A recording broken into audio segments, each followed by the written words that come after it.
Siyempre nauna, nakaka-intimidate because pinapanood mo lang yan eh. Kaya akong big soccer fan, lahat ng mga peligro sa Philippines, pinapanood ko eh. Siyempre nanginginig ako, nauutal ako nung una, pero kailangan mong panindigan eh. Pero siyempre may fan mentality ka pa rin kasi big soccer yan eh. So, nakakatuwa lang because parang I was telling my mom, mami, grabe kayo sa mga si Bossing, nakakataba ng puso, umabot ka sa punto na yun, you get to act alongside an icon. And marami din ako natututunan in terms of discipline and how he is with people. So, pangarap yun sa akin, pangarap sa kanya. Welcome to masabi namin sa mga pictorial mo. Is a beauty term, may billboard ba? Of course, I think Miss Rhea naman spends so much on Billboard. mga palabas. We nasa billboard niya for 5 years. Correct. Yeah.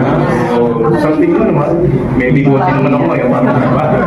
Pero every year, nag-iiba-iba naman. Ipapatayo na doon agad bukas.